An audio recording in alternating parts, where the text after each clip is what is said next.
Really, it is mind blowing for the people who are listening today.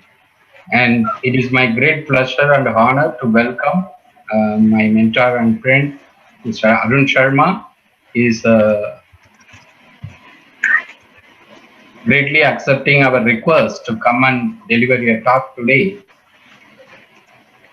Mr. Arun Sharma, the life coach and trainer, in his having his organization Edgewise Training in Singapore.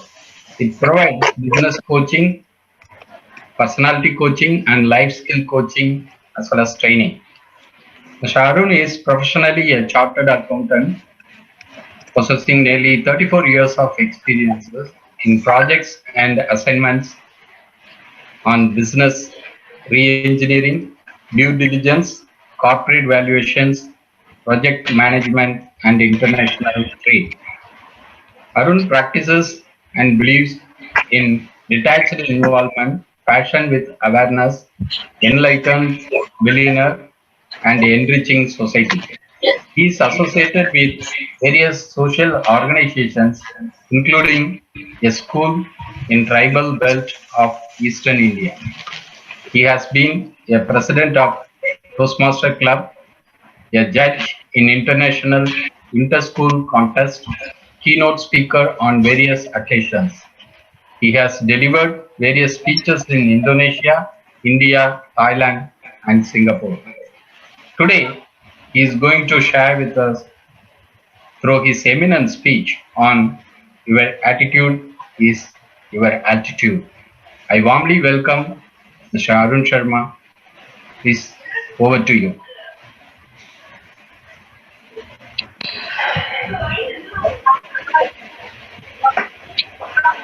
Good afternoon, ladies and gentlemen, and my dear young friends. I'm very excited to see all of you, my young friends, because you are the future of any society. You are the future of this nation, and you are the future of this mankind. We are history, and you are the future. A, B, C of life is attitude, behavior, and character. I repeat, A, B, C of life: attitude, behavior, and character. Have you ever seen two people working in the same company, in the same department, having the same qualification, and getting the same salary, and one gets promotion and the other person does not get promotion? Why does that happen? The answer to this is attitude. Similarly, you might have seen students who come out of school, and a student who has done very well academically, for some reason, could not do so well in life. And a student who was so mediocre in school does brilliant in life. Now why does that happen? Because all your life your parents tell you study, study, study, and it did not reward you eventually in life. How does that happen? The answer is attitude. Your attitude is your altitude. Two people were selling honey in a village, and one person had a very sweet honey and the other person did not have that much sweet honey. But the person who did not have that much sweet honey had a very sweet behavior, and the other person who was having a sweet honey was not so well in his behavior. And the net result is predictable. You all know. The one who did not have the best honey could sell more. He was more popular. More customers would go to him. The answer is attitude. Your positivity of attitude will reward you in every department of life. Whether you are a student, whether you are an entrepreneur, whether you are an employee, or whether you become a parent, whatever role you play in life, you'll be more successful if you have positive attitude. There are many kinds of attitude which we need to inculcate, but I have listed 4 attitudes which are most important for all of us. Not only for you all, but for me also. The first one is attitude of gratitude.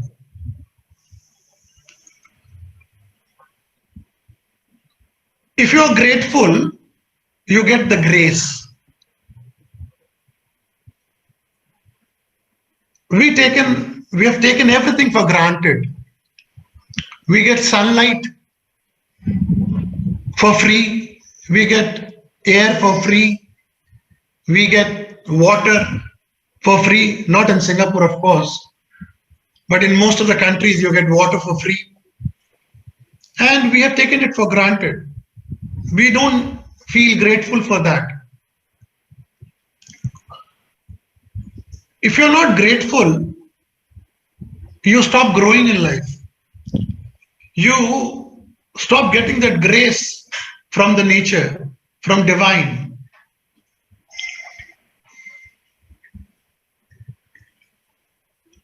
Have you seen somebody who has been to a hospital and who uses that oxygen in the hospital for 1 or 2 days, and he gets a hefty bill for using that oxygen cylinder? Now, what about nature has given us free oxygen for lifetime? If you have to calculate the bill for that, it will run into few $1 million, and all that is free. But we are not grateful to nature for that. One of the biggest prosperity tip is to be grateful. Whatever you are grateful for, that grows in your life. If you are grateful for the help you get, you'll be getting more help. Don't take everything for granted in your life. Some people think thankfulness and gratefulness to be same. It is not same. Thankfulness is very simple. I give you something, and in return you tell me thank you. That's thankfulness, we all understand. Now gratefulness is little more than that. It's little more deeper than that. Let me give you an example. You see a poor, hungry person on the road or outside a place of worship, and you want to help that person.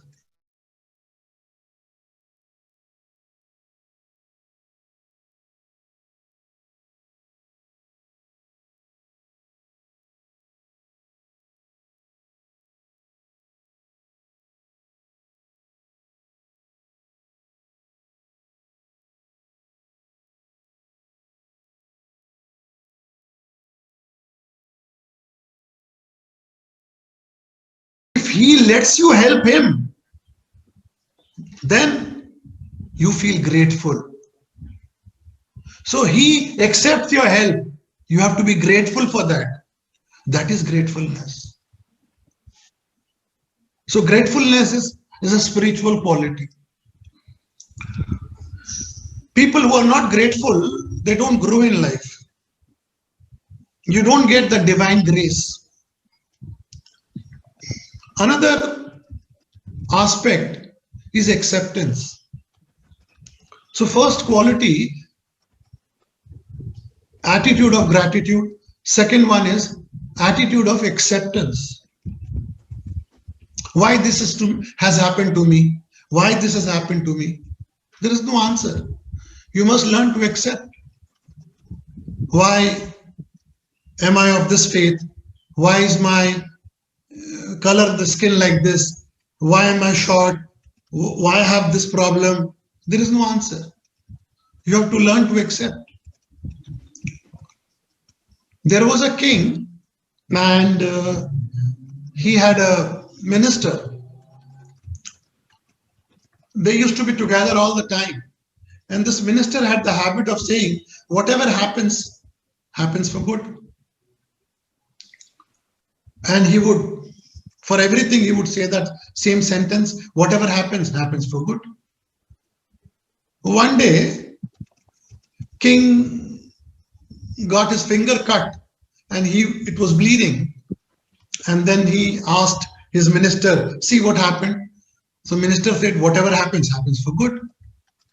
This time, king got infuriated. He got offended. He put his minister into jail and then asked him, now what do you say? He says, sir, whatever happens, happens for good. He said, very funny. This fellow will not improve. Anyway, the following day, king went to the jungle for hunting.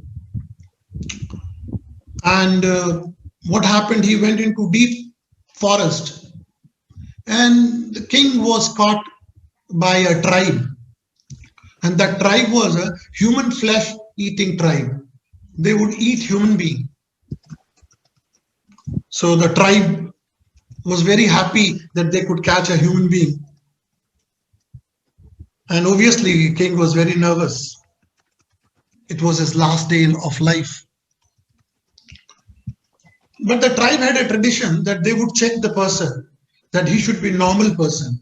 He should not be handicapped. He should not have any, injury, any bruises, any cut mark and all that. So when they did a check on him, they found that he has a cut mark. So they said, no, you disqualify. We won't take you as a sacrifice. We won't kill you and eat you because you don't deserve that sacrifice. King was very thrilled, very happy, said, thank God I'm saved. And then he was let go and he came back to his kingdom. Next morning, he met the minister in the jail and told him, so and so happened to me. So the minister, as usually, said, whatever happens, happens for good. So king said, okay, I understand this happened for good. But then when I put you in the jail, how was that good for you? He said, sir, very simple. Had you not put me into jail, I would have accompanied you to the forest. Every time, wherever you go, I accompany you. And when the tribe caught you, they would have checked you and they would have let you go because you had that injury mark, and they would have captured me because I'm perfectly normal, and they would have cut me and eaten me. So, sir, whatever happens, happens for good. So king realized the merit in the statement. He was very happy and he released the minister. So my dear friends, once you have this attitude in life that whatever happens, happens for good, then you learn to accept everything in life. This is a very positive attitude. Instead of saying, why this has happened to me, why she got it and I did not get it, there is no answer. We both buy lottery ticket, one gets, one does not get. There is no why. You learn to accept it. I've been buying lottery ticket for last 10 years. I never struck a lottery ticket. Dr. Ram bought it once and he struck a lottery ticket. Why? There's no why. My dear friends, so we have spoken about two kinds of attitude of gratitude. And I would like to extend that attitude of gratitude with servitude. And the second one, attitude of acceptance. And the third one is even more important for all of us, attitude of learning. More you learn, more you grow. More knowledge you acquire, more skill you acquire, more books you read, more academics you do, more you grow in life. That's why your parents always tell you, study, study, study. And when we were small, when we were young, we used to find it very nagging when our parents used to say, study, study, study. But we don't realize that the biggest well-wisher, two biggest well-wisher for us are parents and teachers. Who's your biggest well-wisher? There cannot be a bigger well-wisher than your parents. They give you the best food, they give you the best environment, they give you the best treatment, the best education, everything. They sacrifice everything in their life. So if you follow their advice, if you care about their sentiments, if you follow the advice of your teachers, if you follow their sentiments, you'll grow in life. No matter how intelligent you are, you may be getting 100 out of 100 in mathematics, but still, if you don't respect your parents, you don't respect your teachers, nothing positive will happen in your life. So that attitude of learning, somebody said, learning is for life. I say, learning is life. When you think you know all, you stop learning. I am a chartered accountant. A person who passes chartered accountancy in 2020 would obviously know more than I know, because he's studied the latest syllabus. So to keep myself at par with the latest, I have to attend seminars, I have to read books, I have to read magazines, I have to do a lot of reading. I passed out many years ago, but that does not mean that my studies are over. I have to keep on studying. So otherwise, I'll not be at par with the latest batch of chartered accountants. So my dear friends, not only now you have to study all your life. And study does not mean only when you study in the classroom. It can happen in real life. So that learning more skills, more knowledge, more languages, even in sports, in every department, when you want to learn, that's learning. The fourth attitude after gratitude, acceptance, and learning is the attitude of enriching. Is it sufficient that you get few $1,000s in life and you wear good branded clothes, you eat good food, you live in a good house? After a while, it wouldn't be satisfying. You'll get uneasy with that. You'll get bored of that. Because the whole objective of life is not to lead a good life. Objective of life is something more than that, something more challenging. Your life mission is something else. And you all have to discover your life mission. So attitude of enriching is when your life mission is to help other people. When you want to help your neighbor, when you want to help your ailing and aging parents, when you help society at large, when you help your country, when you get a good name for your family, when you bring good name to your school, when you bring good name to your country, to your community, when you enrich everybody around yourself, when you take responsibility for a lot of people. You don't say that I'm only responsible for me and maybe my spouse and my children. If you're responsible for much bigger set of people, then that is attitude of enriching. When you enrich others, in reality, you enrich yourself. Happiness is when you provide happiness to others. So, my dear friends, let me sum up these 4 points. Attitude of gratitude with servitude. Second is attitude of acceptance, attitude of learning, and attitude of enriching. You must have seen some people are very intelligent, very skillful, and they find a job very easily. I often say, skill can get you hired and attitude can get you fired.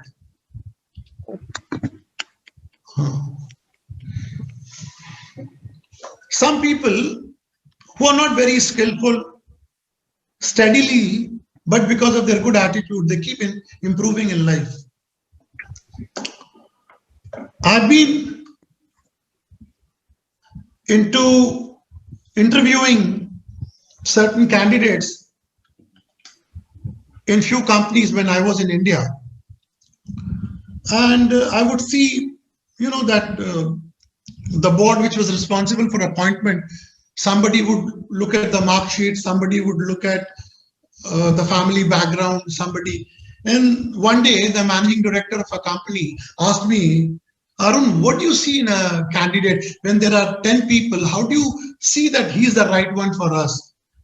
I told him, sir, I only look at the attitude. I don't look at the mark sheet. I don't look at anything else.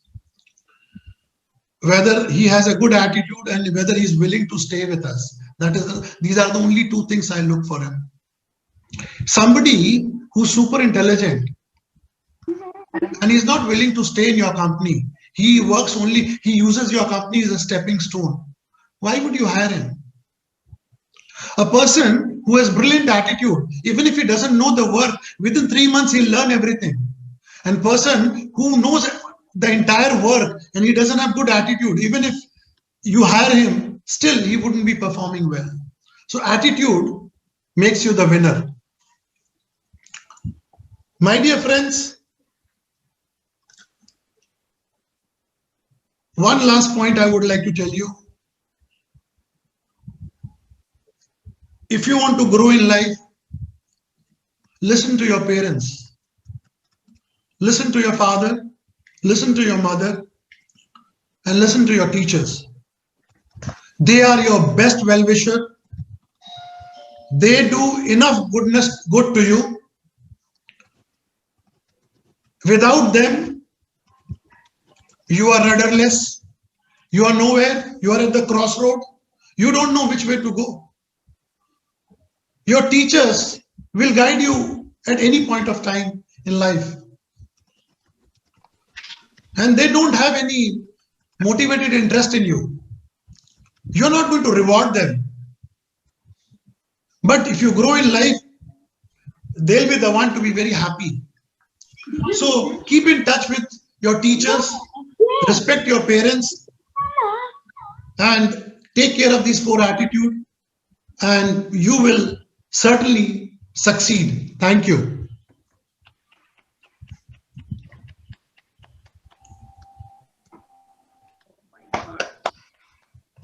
Really very great, inspiring, and Asaf Rickard speech. So anybody wanted to tell anything about Mr. Arun Sharma's speech? Dr. Ram, I just want to say this. After listening to Mr. Arun Sharma's speech, literally I was moved to tears.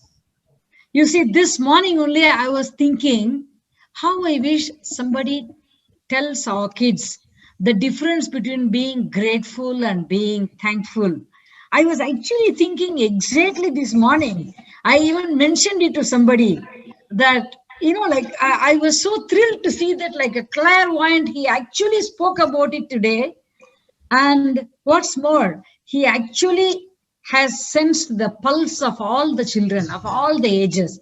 What he spoke today, it does not need a dictionary for people to understand what he spoke today. I'm so happy that he could endear himself from 7 to 70-year-old today. Beautiful speech, sir, Mr. Arun Sharma. Not only because of your eloquence, but because of the sincerity, because of the truth that is there in your speech. What you said, it's not only making all the parents here very happy, but all the children here will understand that even a person who is not your own parent or teacher says the same thing. They are reiterating the same thing. So after all, there may be some truth in what we all have been telling these kids. Really, thank you very much, Mr. Arun. I actually didn't want your speech to end at all. I was happily listening. And suddenly you said thank you. Probably it has to be that way. Thank you very much. Thank you very much, really.